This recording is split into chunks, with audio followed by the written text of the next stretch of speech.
Assalomu alaykum, hurmatli Haqiqat ovozi kanalining kuzatuvchilari. Men shu lokatsiya orqali Qashqadaryo viloyatini Ko'k dala tumaniga kirib qoldim. Endi bu qaysi joy, qaysi endi qishloq bilmayman. Qarasa tarvuzlar ko'p ekilgan ekan, lekin Ko'k dala emas, bu xor dala ekanda, lekin bor. Voy, bu biz hozir Kosonga qarab ketayotgan edim. Bu yo'llarni ko'rib, hozir sal durustroq joyga chiqdim.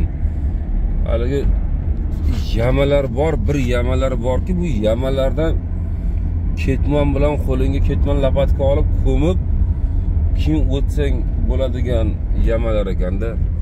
Bu Ko'k dala, lekin juda aholisi mehnatkash shekilli, mana tarvuzlari уже pishib bo'libdi. Bunisiga qoyil qolsa bo'ladi, lekin shunaqa mehnatkash aholi bu hozir yozdi kuni hali ham desak. Bu yerda qishki kunlarda qanday yuradi sho'rliklar? Dahshat, bunaqangi darajada yo'lni ko'rmagan edim-da. Ko'rgandim, o'ydim cho'qri yo'llardi, lekin bu darajada dahshatli bo'lib ketganini ko'rmagandim. Yamalar traktorda balonni ham uzib oladi bu yamalar. Voy, shu aholini uyalmasdan shunday yo'llardan yurishiga chidab o'tirgan mutasaddilarga qoyil qolish kerak. Lekin aholi dehqonchilikni yaxshi qilar ekan, ko'rinib turibdi, mehnatkash aholi ekanligi.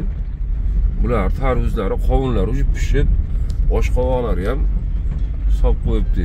Bizniki hali bir qarich bo'lgan yo'q.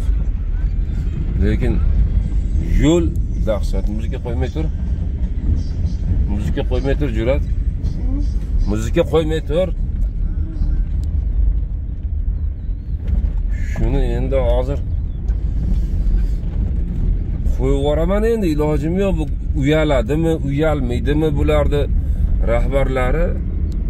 Lekin dahshatli darajada ekan. Qaysi qishloqligini bilmayman hozir. Uni nasib mol haydab chiqyapti, so'rayman.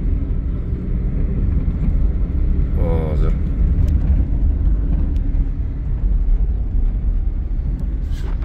mol haydaydigan odamdan so'rayman endi hozir. Tarvuzni oldiga kelgan bu yoqqa burilib ketdi-da. Ukam, bu nima degan qishloq bu? Olatog'? Olatog' degan qishloq ekan. Nargisi, bu ham rosa ko'p gapiradigan bola ekanda. Olatog' deb qo'ydi-da.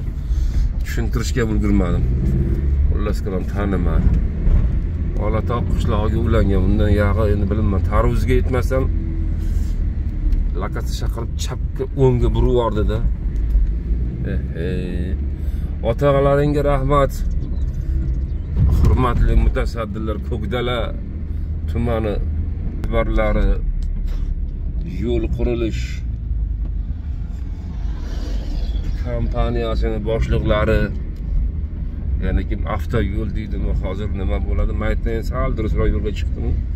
Lekin mashaqqat chiqquncha bu odamlarga xuddiki bir hukm o'qilgandek, mana shunday yo'llardan yurish peshonangda bor deb hukm o'qilgandek. Uyalmaysizlarmi? Men xijolat bo'lib ketdim bu odamlarni o'rniga.